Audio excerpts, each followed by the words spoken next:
Bismillahirrahmanirrahim. Well, dear students, Assalamu alaikum. How are you all? Hoping all of you are safe and sound. May Allah bless you all. Well, beta, let us start our today's lecture. That is again on tenses, and continuity is there when we talk about tenses. बेटा आप tense कर रहे हो आजकल, जो आपके lecture in दिनों में आ रहे हैं, हम लोग टेक्स्ट बुक से अब थोड़ा सा डाइवर्ट हुए हैं, और डाइवर्ट हुए किस तरफ? ग्रामर की तरफ, क्योंकि ग्रामर में भी बहरहाल बहुत सी चीज़ें हैं जो साथ साथ साइमल्टेनियसली हमें लेकर चलना है। तो बेटा आपके मेरे ख्याल 3 से 4 लेक्चर जो हैं वो टेंस रिलेटेड हो चुके हैं। मकसद ये था कि टेंस एक दफ़ा रिवाइज हो जाए, क्योंकि मैंने अक्सर देखा है कि बच्चे जब FSC 2 में उनका एक क्वेश्चन आता है, अनसीन पैसेज जो है, ट्रांसलेशन पैसेज जो है, पैराग्राफ जो है उन्हें करना है, जो उर्दू पैसेज है that is to be translated into English, और 15 मार्क्स का ये पैराग्राफ है। और उसके लिए देखिए आपकी एक तो सेंटेंस स्ट्रक्चर बड़ा स्ट्रॉन्ग होना चाहिए, और आप सारे जो ग्रामर रूल्स हैं उनसे फेमिलियर होने चाहिए। इसके अलावा आपकी वोकैबुलरी स्ट्रॉन्ग होना चाहिए।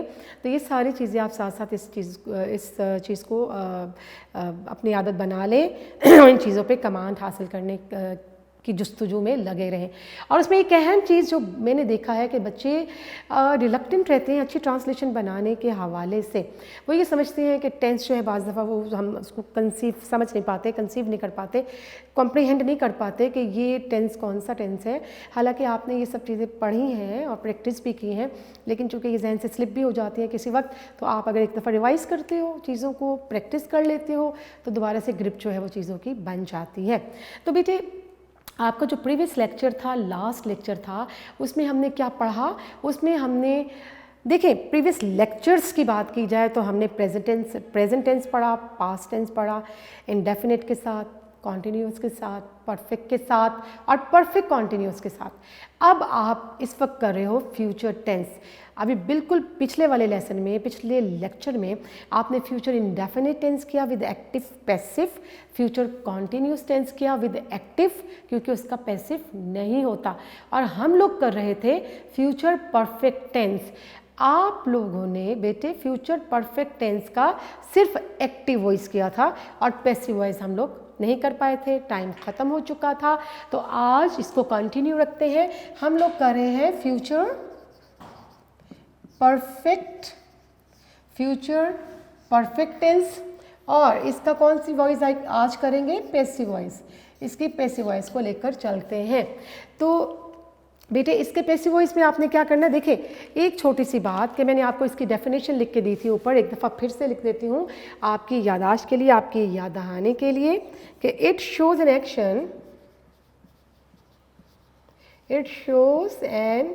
Action that is to get completed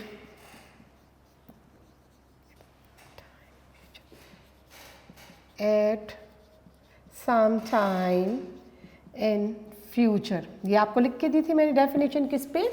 आपके प्रीवियस लेक्चर में जब हमने फ्यूचर परफेक्ट एक्टिव वॉइस के साथ किया था तो उसकी डेफिनेशन यही थी। पैसिव वॉइस की डेफिनेशन भी सेम है। It shows an action that is to get completed at some time. It shows an action that is to get completed at some time in future. ठीक है, यानी जो future में किसी वक्त पे कंप्लीट हो चुका होगा, जो काम हो चुका होगा। तो मैंने आपको बताया था कि जो फ्यूचर परफेक्ट है उस सेंटेंस के लास्ट में आप क्या देखते हो उर्दू में? चुका होगा, चुकी होगी, चुके होंगे। ठीक है, तो बेटे ये आपके उर्दू वर्ड्स से आपको पहचान हो जाती है। फिर एक्टिव वॉइस वो था जिसका सब्जेक्ट मौजूद था। एक्टिव वॉइस की फॉर्मेशन आपको बता दी, सब्जेक्ट था plus will have, shall have था, third form of the verb थी, और ऑब्जेक्ट था। ये हमने लास्ट लेक्चर में किया था। अब इसी का पैसिव वॉइस लेके चल रहे हैं। पैसिव वॉइस में आपने क्या देखना है? पैसिव वॉइस में चूंकि आपका सब्जेक्ट जो होता है वो मिसिंग होता है और ऑब्जेक्ट से है, ऑब्जेक्ट प्लस ऑब्जेक्ट के बाद क्या आ जाएगा? हेल्पिंग वर्ब,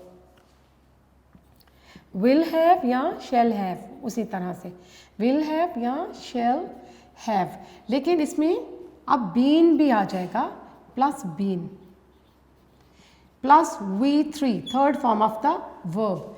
क्या है जी? आपके पास ऑब्जेक्ट है, विल हैव, शैल हैव, और will have, shall have, been है। चूँकि पैसिव वॉइस में आ गए हम लोग, और वर्ब की कौन सी फॉर्म आ गई? थर्ड फॉर्म आपके पास आ गई। और फिर बाय और एस, और ये बाय और एस किस सूरत में है, अगर तो सब्जेक्ट नज़र आ रहा है आपको उस जुमले के अंदर, अदरवाइज V3 के बाद आपने वर्ब के थर्ड फॉर्म के बाद रिमेनिंग सेंटेंस को ट्रांसलेट करना है। ऑब्जेक्ट है will shall have been, will shall have been third form of the verb, ठीक है। और इसका जब ये क्या है आपका एफर्मेटिव सेंटेंस है। अब इसी का हम अगर नेगेटिव सेंटेंस बनाते हैं तो नेगेटिव में क्या आ जाएगा, object plus will shall not, will shall not, फिर आपके पास हैव बीन है प्लस V3 वर्ब की थर्ड फॉर्म प्लस बाय और प्लस एस। जी बेटे दोबारा से बात कर लेते हैं, इसी सेंटेंस का नेगेटिव जो है वो क्या होगा, ऑब्जेक्ट विल शैल नॉट और ये हैव बीन है इकट्ठा, और विल शैल नॉट, विल और शैल के दरमियान में नॉट आ गया, विल शैल नॉट और have been plus V3 third form of the verb by और एस की सूरत में, अगर तो आपके पास सब्जेक्ट मौजूद है उसका कन्वर्जन हो जाएगा ऑब्जेक्टिव केस में, किसका, सब्जेक्ट का। इसके बाद बेटा इंट्रोगेटिव सेंटेंस में आइएगा। इंट्रोगेटिव सेंटेंस में इसी तरह से एक हेल्पिंग वर्ब बाहर आ गया और वो क्या है, विल और शैल, और प्लस ऑब्जेक्ट आ गया, ऑब्जेक्ट के फ़ौरन बाद हैव बीन और इसके फ़ौरन बाद V3 third form of the verb, remaining sentence और रिमेनिंग सेंटेंस, और अगर सब्जेक्ट मौजूद है तो बाय और एस, ठीक है जी। डबल क्वेश्चन स्टेटमेंट आपको पता चल गया अच्छी तरीके से। डबल क्वेश्चन स्टेटमेंट में यहाँ WH फैमिली वर्ड आ जाएगा, व्हेन, वेयर, हाउ, वाई, ठीक है। और उसके बाद आपकी question statement as it is रहेगी। हम बात कर रहे हैं फ्यूचर परफेक्ट टेंस की और फ्यूचर परफेक्ट टेंस के पैसिव वॉइस की, क्योंकि पैसिव एक्टिव वॉइस आप पहले कर चुके हो लास्ट लेक्चर में, पैसिव वॉइस आपको करवा रही हूँ। और पैसिव वॉइस में object will shall have been third form, by और एस सब्जेक्ट की सूरत में, वरना वर्ब की थर्ड फॉर्म के बाद remaining sentence. Negative object will shall not have been और V3 third form of the verb. इसी तरह से इंट्रोगेटिव में will shall object have been third form of the verb, और अगर सब्जेक्ट है तो बाय और एस एंड में, वरना V3 के बाद रिमेनिंग सेंटेंस। बेटे इसकी थोड़ी सी एग्जाम्पल्स जो है वो हम लोग कर लेते हैं इस टेंस की, ठीक है जी। देखिएगा, कमरे की सफाई की जा चुकी होगी। एक मज़े की बात देखें, उर्दू सेंटेंस को गौर करें, आपको उर्दू सेंटेंस में क्या चीज़ नज़र आ रही है, टेंस कौन सा है, जा चुकी होगी, चुका होगा, चुकी होगी। गी फ्यूचर को इंडिकेट कर रहा है और चुका, चुकी ये परफेक्ट को इंडिकेट कर रहा है। तो टेंस कौन सा हो गया आपके पास, फ्यूचर परफेक्ट। कैसे पता चलेगा ये सेंटेंस एक्टिव वॉइस है या पैसिव वॉइस है, हम देख रहे हैं कमरे की सफाई की जा चुकी होगी, किसने की है, इसमें सब्जेक्ट तो मौजूद नहीं है, काम करने वाला मिसिंग है, तो ये आपको पता चल रहा है कि 100% ये पैसिव वॉइस है। काम करने वाला सब यानी कौन है जिसने कमरे की सफाई की है, उसका जिक्र नहीं है। तो कमरे की सफाई की जा चुकी होगी, हमारे पास ये सिंपल सेंटेंस है और सिंपल सेंटेंस की फॉर्मेशन ये ऊपर है, ठीक है। तो ऑब्जेक्ट क्या है, द रूम, कमरा, द रूम, और फिर हेल्पिंग वर्ब क्या होंगे, विल, विल और इसके साथ have been, the room will have been, the room, चूँकि एक कमरा है, कमरे की सफाई की जा चुकी होगी, कमरों की नहीं है, सिंगुलर है, ठीक है, सिंगुलर नाउन है, तो the room will have been, will have been के बाद V3, V3 का मतलब third form of the verb, तो हम क्या लिखेंगे, साफ करना क्या होगा, क्लीन, तो यहाँ थर्ड फॉर्म क्लीन्ड, तो the room will have been cleaned. और अगर इसी का नेगेटिव बनाते हो तो हम क्या करते हैं, the room will not have been cleaned.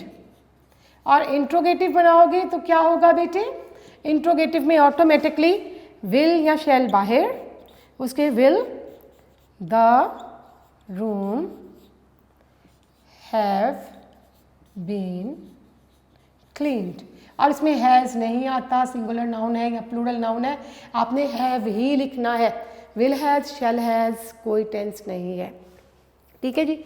Will the room have been cleaned, ये आपका एक सेंटेंस मुकम्मल हुआ, ठीक है जी। कमरे की सफाई की जा चुकी होगी, the room will have been cleaned, और इसका नेगेटिव भी मैंने बना दिया और इसका इंट्रोगेटिव भी आपको बना दिया है। एक और सेंटेंस हम लिखते हैं जी बेटा, मुझे मुल्क छोड़ने की इजाज़त दी जा चुकी होगी, मुझे मुल्क छोड़ने की इजाज़त दी जा चुकी होगी, ठीक है जी। मुझे मुल्क छोड़ने की इजाज़त दी जा चुकी होगी। बेटा इसमें भी आप देख रहे हो जा चुकी होगी, यानी कि परफेक्ट, कौन सा, फ्यूचर परफेक्ट टेंस है। फिर इसमें भी आपका सब्जेक्ट मिसिंग है, मुझे मुल्क छोड़ने की इजाज़त दी जा चुकी होगी, किसकी तरफ से, वो सब्जेक्ट तो मिसिंग है, सब्जेक्ट इसमें मौजूद नहीं है, तो ये एक्टिव वॉइस नहीं है, ये आपका पैसिव वॉइस है। इसी अगेन यही वाला स्ट्रक्चर सामने रख के आपने सॉल्व करना है। आई के साथ shall, I shall have been, I shall have been, और कौन सी फॉर्म आ गई, third form, I shall have been allowed, किस चीज़ के लिए अलाउ किया है, I shall have been allowed to leave the country, I shall have been allowed, I shall देखो आप फॉर्मूला अपना देखो, ऑब्जेक्ट आई शैल और ये पूरे ये आपके helping verb, I shall have been V3 third form, I shall have been allowed, और किस मकसद क्या, पर्पस क्या था, टू लीव द कंट्री, मुल्क छोड़ने के लिए, ठीक है जी। तो सब्जेक्ट नहीं था इसलिए ना हमने बाय लिखा, ना हमने सब्जेक्ट ही इसमें कहीं लिखा। बेटे इसी को जब नेगेटिव बनाएंगे तो ये फॉर्मूला आपका सेकंड नंबर वाला, यानी विल और शैल के बाद नॉट आ जाएगा, तो आपने क्या करना है, आई शैल हैव, क्या आएगा, आई शैल नॉट, यहाँ शैल के फौरन बाद नॉट आ जाएगा, I shall not have been allowed to leave the country, और इसी को जब आप इंट्रोगेटिव में करेंगे तो shall I have been allowed to leave the country, intro और फिर डबल क्वेश्चन में करेंगे तो why shall I have been allowed to leave the country, ठीक है। इसमें सब्जेक्ट मिसिंग है, ये आई जो है ये इसका सब्जेक्ट बेसिकली नहीं है, ठीक है, यानी something is done to the subject, तो ये ऑब्जेक्ट है बेसिकली यहाँ पर। तो मुझे मुल्क छोड़ने की इजाज़त दी जा चुकी होगी, I shall have been allowed to leave the country. तो बेटे ये आपका कौन सा वाला टेंस कंप्लीट हो गया, आपने future perfect passive voice, future perfect passive voice tense जो है वो अब आपने अपने एग्जांपल्स के साथ यहाँ पर कंप्लीट किया है। इसका हमने एफर्मेटिव सेंटेंस देखा, इसका हमने नेगेटिव और क्वेश्चन सेंटेंस में इंट्रोगेटिव सेंटेंस जो है, डबल क्वेश्चन सेंटेंस जो है वो भी साथ देखा है। अब अगला टेंस जो है, जो लास्ट टेंस है आपका, उसको हम लोग कर लेते हैं, और वो टेंस कौन सा होगा, वो आपका टेंस है future perfect continuous tense, future perfect continuous tense, ठीक है जी, फ्यूचर परफेक्ट कॉन्टिन्यूअस टेंस। अब इसकी थोड़ी सी डेफिनेशन जो है वो मैं आपको लिख देती हूँ कि इस टेंस को आप कैसे देखते हो। It shows an action that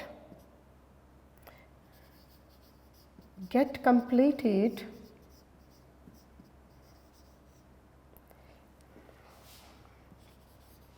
after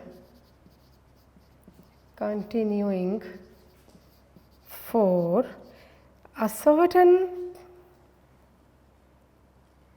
certain period of time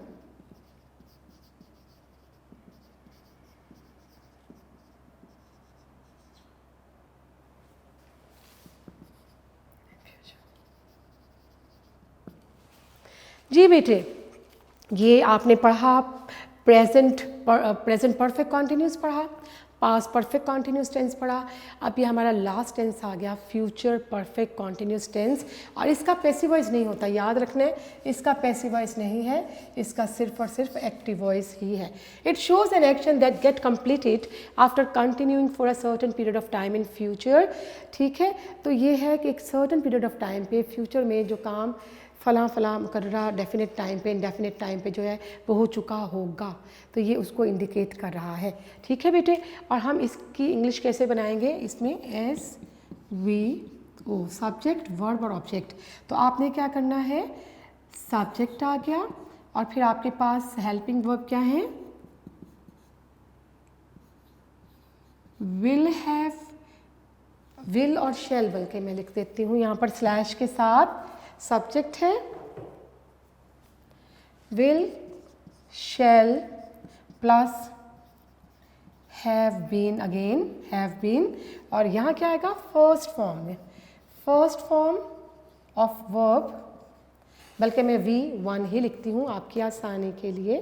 तो यहाँ आपने लिखना है ताकि हमारे पास स्पेस भी बन जाए, first form of the verb and ING plus object plus since और फॉर। जी बेटे, आपने ये टेंस इस तरह से करना है, इसमें आपको वक्त भी नज़र आएगा। ठीक है, तो सब्जेक्ट विल और शेल, विल और शेल के साथ again have been, will have been, shall have been, first form of the verb ING, object और SF। SF क्या है, बड़ी डिटेल बात हुई थी आपसे 2 लेक्चर से पहले कि S जो है S सिंस है और F से मुराद फॉर है, और सिंस और फॉर जो है वो टाइम पीरियड को इंडिकेट करते हैं, और सिंस जो है वो डेफिनेट टाइम को इंडिकेट कर रहा है, और फॉर जो है इनडेफिनेट टाइम को, टाइम दोनों ही इंडिकेट हो रहे हैं लेकिन उस पर स्पेसिफिकेशन है, सिंस में स्पेसिफिकेशन है टाइम की, और वो डेफिनेट टाइम को इंडिकेट करता है, जबकि फॉर जो है वो इनडेफिनेट टाइम को इंडिकेट करता है। और मैंने आपको एक टेबल लिखवा दिया था कि सिंस जो है वो किसके साथ इस्तेमाल करना है और फॉर जो है किस टाइम पीरियड के साथ इस्तेमाल होगा। जी बेटा, ये आपकी कौन सी सेंटेंस है, एफर्मेटिव सेंटेंस है। इसके बाद आप आ जाए negative sentence, subject plus will और शैल, फिर नॉट, फिर हैव बीन, इसके बाद अगेन वी वर्ब की form first, ING plus object plus since और फॉर। क्या फ़र्क पड़ा नेगेटिव में, नेगेटिव में सिर्फ नॉट आ गया, कहाँ, will have not been, shall have not been के दरमियान में, यानी विल या शैल में से जो भी आ रहा है आपके सब्जेक्ट के साथ उसके फ़ौरन बाद नॉट, फिर हैव बीन। क्वेश्चन स्टेटमेंट में आपने क्या करना है, इसी तरह से विल और शैल बाहर, subject plus have been plus verb की first form ING plus object plus since and for और क्वेश्चन मार्क। ठीक है बेटे, ये आपको अब समझ में आ गया होगा। इस स्टेटमेंट में मैंने क्या तब्दीली क्या आई है, सिर्फ और सिर्फ ये था, क्वेश्चन स्टेटमेंट है तो विल शैल बाहर आ गया, सब्जेक्ट उसके बाद आ गया, फिर हैव बीन और रिमेनिंग सेंटेंस वैसे ही first form of the verb है, ING है और ऑब्जेक्ट है, और इसके अलावा सिंस और फॉर का इस्तेमाल है। डबल क्वेश्चन स्टेटमेंट में विल और शैल से पहले आप डबल क्वेश्चन वर्ड लगाएंगे, why, when, where, how etcetera. ठीक है जी, एक दफ़ा फिर रिवाइज कर लीजिए। आपका लास्ट टेंस है, फ्यूचर परफेक्ट कॉन्टिन्यूस टेंस है, इसका एक्टिव वॉइस करवा रही हूँ, उसकी फॉर्मेशन देख लीजिएगा।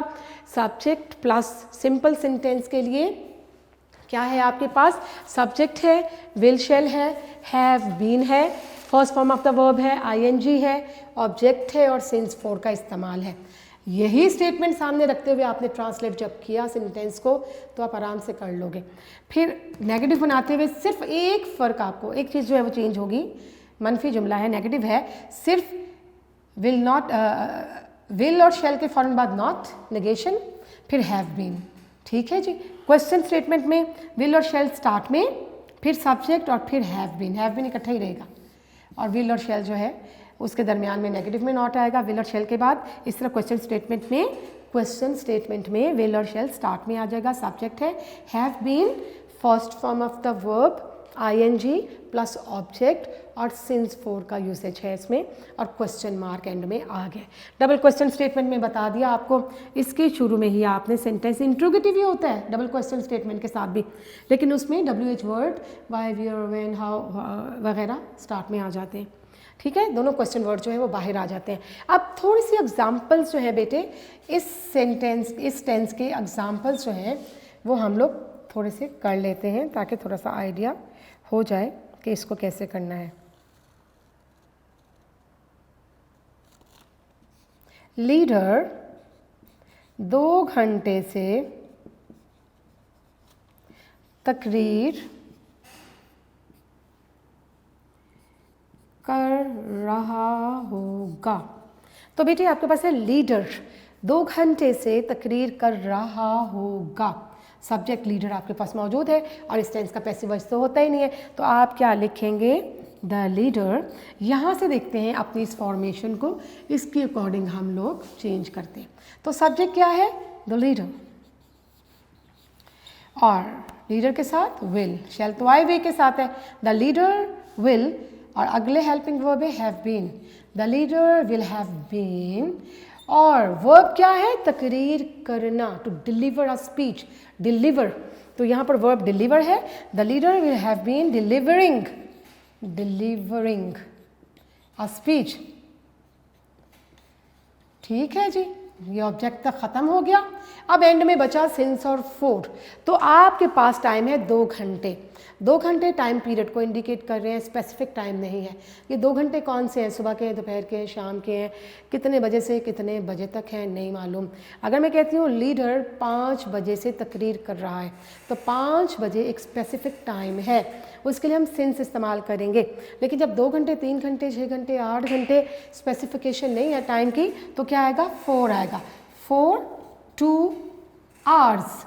तो बेटा हमने यही फॉर्मूला अपना सामने रखा और ट्रांसलेट किया, the leader will have been delivering a speech for 2 hours.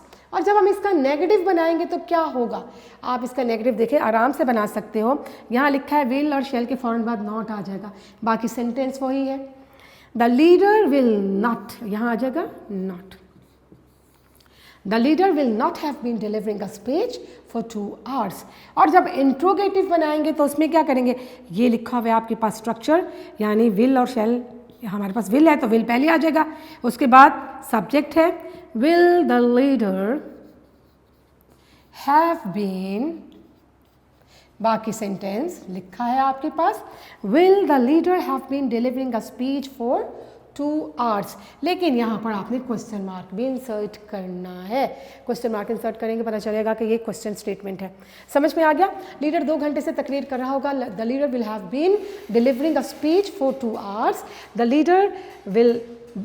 Leader will not have been delivering a speech for 2 hours, फिर है will the leader have been delivering a speech for 2 hours. समझ में आ गया बेटे, चीज़ों को confuse नहीं करना, ना कंफ्यूज होना है। अगर आपने लिख लिया प्रॉपर चीज़ों को तो उसको रिवाइज करें उसको थोड़ा सा प्रैक्टिस करें, ताकि आपकी नॉलेज में और चीज़ें जो हैं वो आती चली जाएं, क्लियर होती चली जाएं, और आपकी समझ में चीज़ें जो हैं आसानी से आपकी समझ में आती चली जाएं। बेटा इसके बाद एक और जुमला जो है वो हम लोग लिख लेते हैं। अच्छा, इसके उर्दू के सेंटेंस में भी रहा होगा, रही होगी, रहे होंगे आता है, लेकिन इसमें टाइम पीरियड भी आपको नज़र आता है, जिससे पता चलता है कि ये परफेक्ट कॉन्टिन्यूस है। ठीक है, तो हम ये लिखते हैं कि वो 2 महीने से, मैं यहाँ लिख रही हूँ एक और एग्जाम्पल,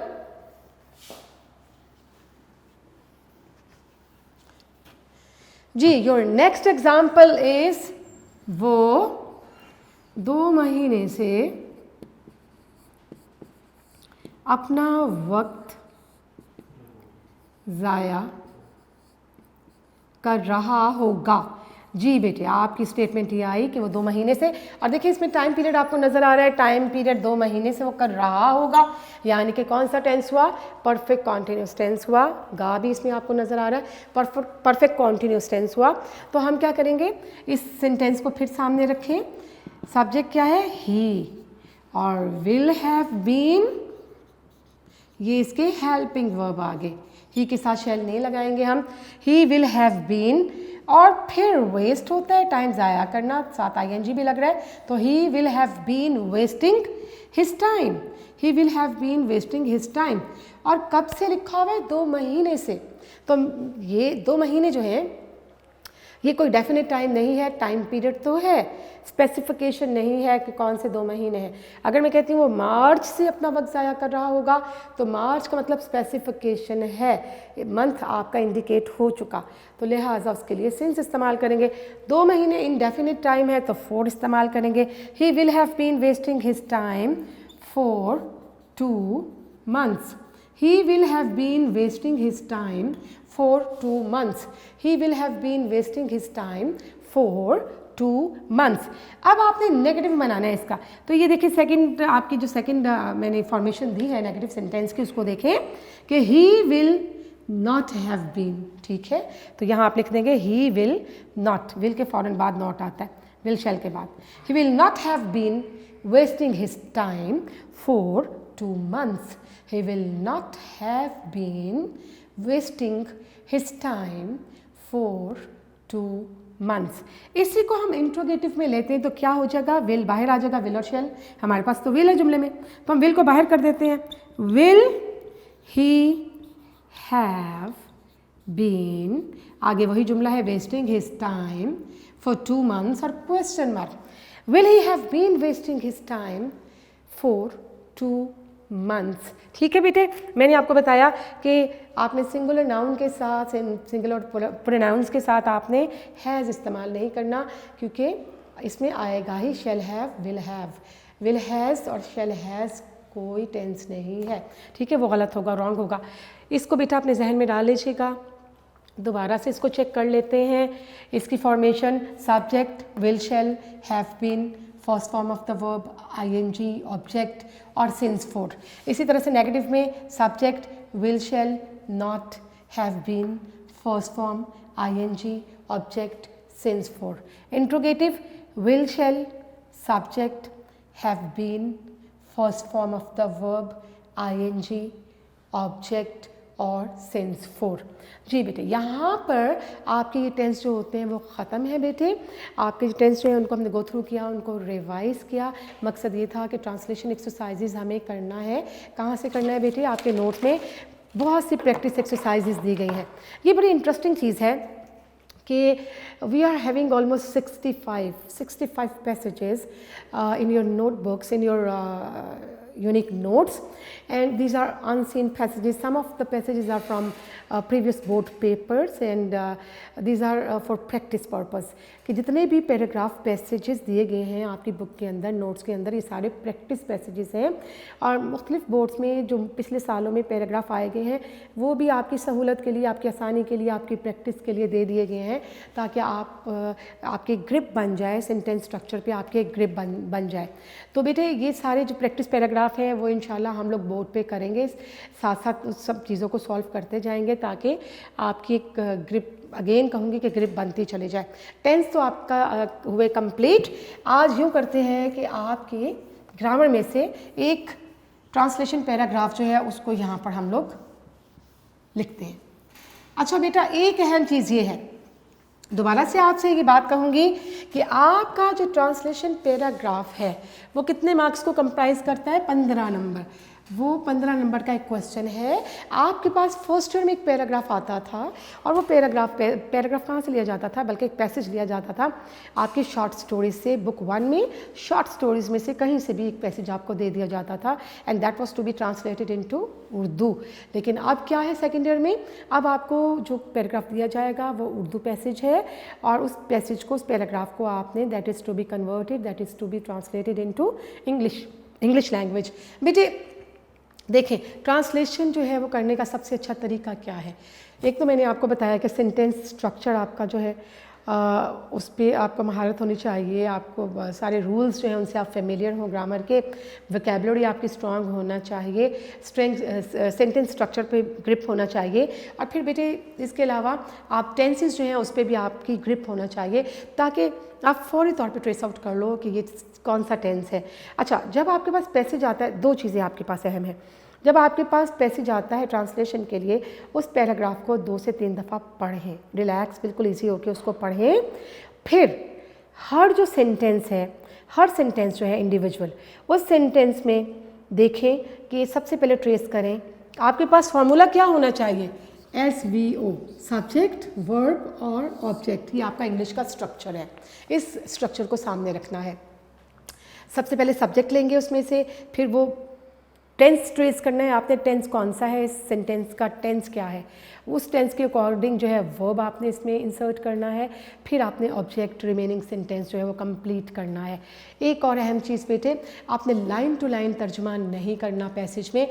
आपके पास पूरा एक पैसेज आया है, नॉट नेसेसरीली कि आपने वो पैसेज उतारना है, उस पैसेज को आपको अपनी आंसर शीट पे लिखने की ज़रूरत नहीं है, उसमें टाइम कतन ज़ाया मत कीजिएगा। आपने उस पैसेज की ट्रांसलेशन जो है वो अपनी आंसर शीट पे लिखनी है क्वेश्चन नंबर रेफ़र करके, ठीक है जी। तो आपने वो पूरे पैसेज की शक्ल में ट्रांसलेशन करनी है, line to line, line to line, अलग अलग, एक उर्दू की लाइन, एक इंग्लिश की लाइन, इस तरीके को नहीं करना, ये बिल्कुल जो है अलाउड नहीं है, बिल्कुल गलत तरीका है, ठीक है जी। तो आपके यूनिक नोट्स में अभी बात ये हुई थी कि तकरीबन 65 के करीब जो है पैराग्राफ्स हैं और वो सारे प्रैक्टिस पैराग्राफ है, और उसके अलावा वो सॉल्व, बहुत से पैराग्राफ सॉल्व्ड है और कुछ अनसॉल्व्ड पैराग्राफ भी हैं, और वो भी तकरीबन 24 के करीब है। तो बेटे वो भी हम लोग करेंगे इंशाल्लाह। अब जाहिर है हमने अपने सिलेबस की डिवीज़न जो है वो टर्म वाइज कर रखी है। आप जाहिर है आपने यहाँ से फर्स्ट ईयर की है, आपकी नॉलेज में है कि हमारी 2 टर्म्स होती हैं, फर्स्ट टर्म है, सेकेंड टर्म है। 2 हाफ्स में सिलेबस को डिवाइड किया जाता है, और फिर उसके बाद जो है आपके ज़ाहिर है फाइनल फर्स्ट टर्म और सेकंड टर्म के एंड पे तो पेपर होते ही हैं। उसके बाद आपका टेस्ट सेशन है, टेस्ट सेशन के बाद प्री बोर्ड पेपर होते हैं। अल्लाह करे इंशाल्लाह सारे हालात जो है, मामूलात जो है, मामूलात ज़िंदगी जो है वो लौट आए और हर चीज़ मामूल पे आ जाए, ताकि आपकी पढ़ाई का एक बाकायदा सिलसिला जो है वो शुरू हो जाए।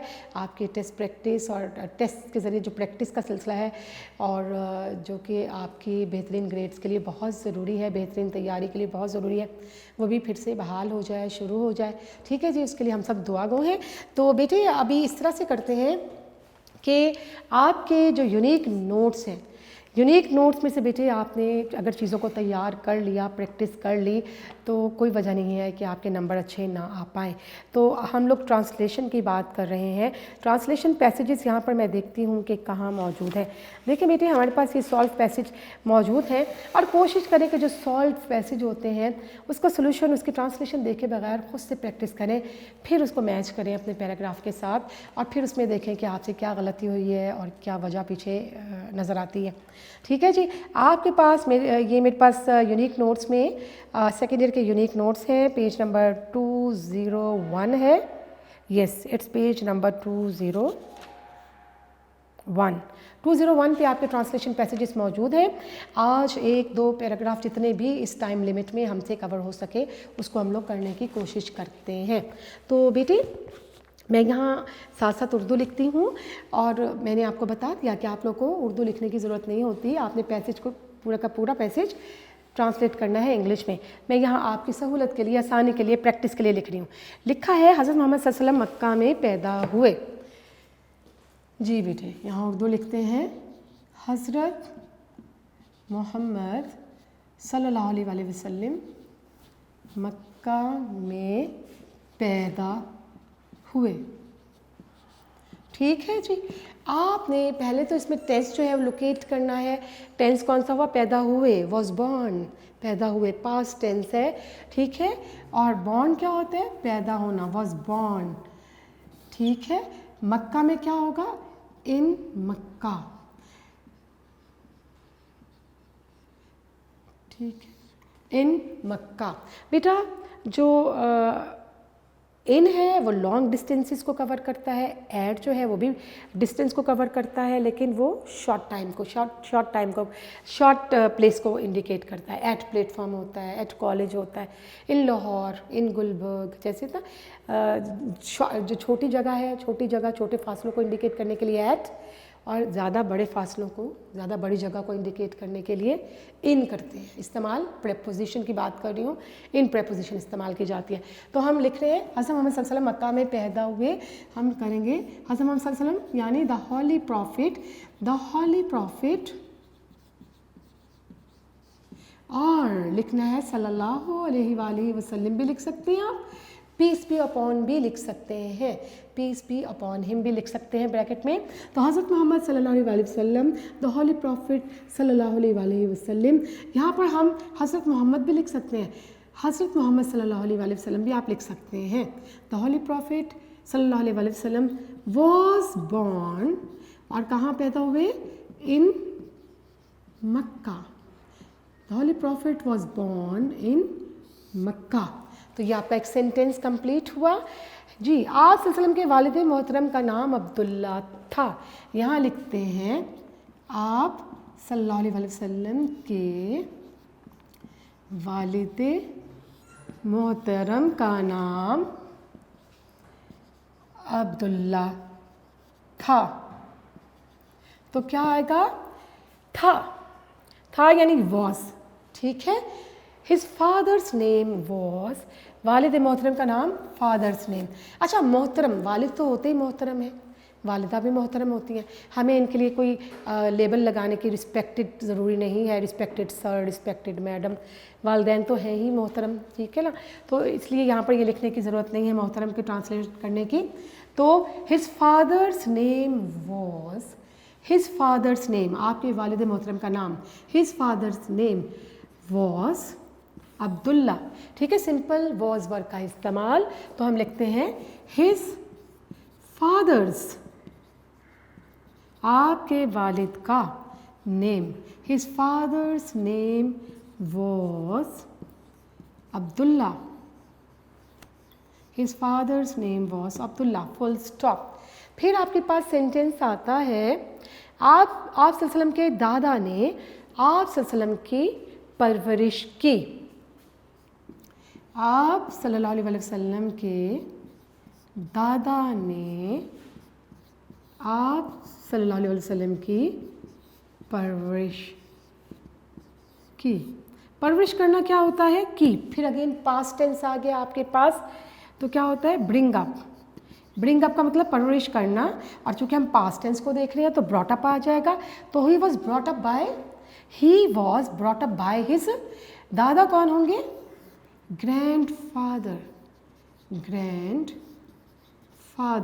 तो आप इंग्लिश क्या लिखते हो, आपने लिखना है कि he was brought up, he was brought up by, he was brought up by his grandfather, he was brought up by his grandfather, full stop। एक और सेंटेंस आपके पास नेक्स्ट आता है, जब आप सल्लल्लाहु अलैहि वसल्लम 25 बरस के हुए, जब आप सल्लल्लाहु अलैहि वसल्लम 25 बरस के हुए,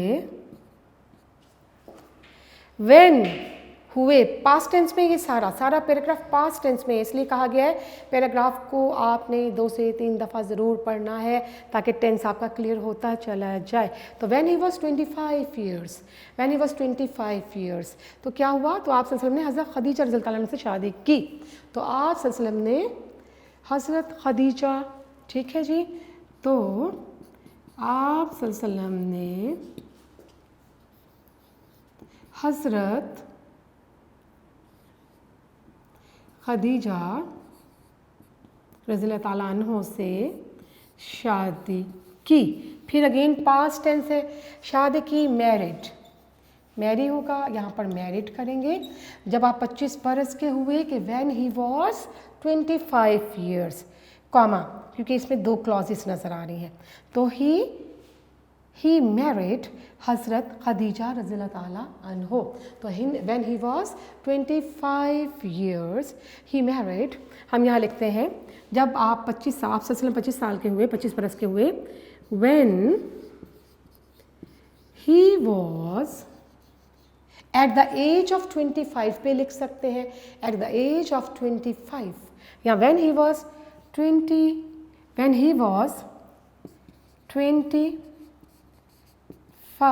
years, 25 years he, या मैं ये लिख देती हूँ एट द एज ऑफ, और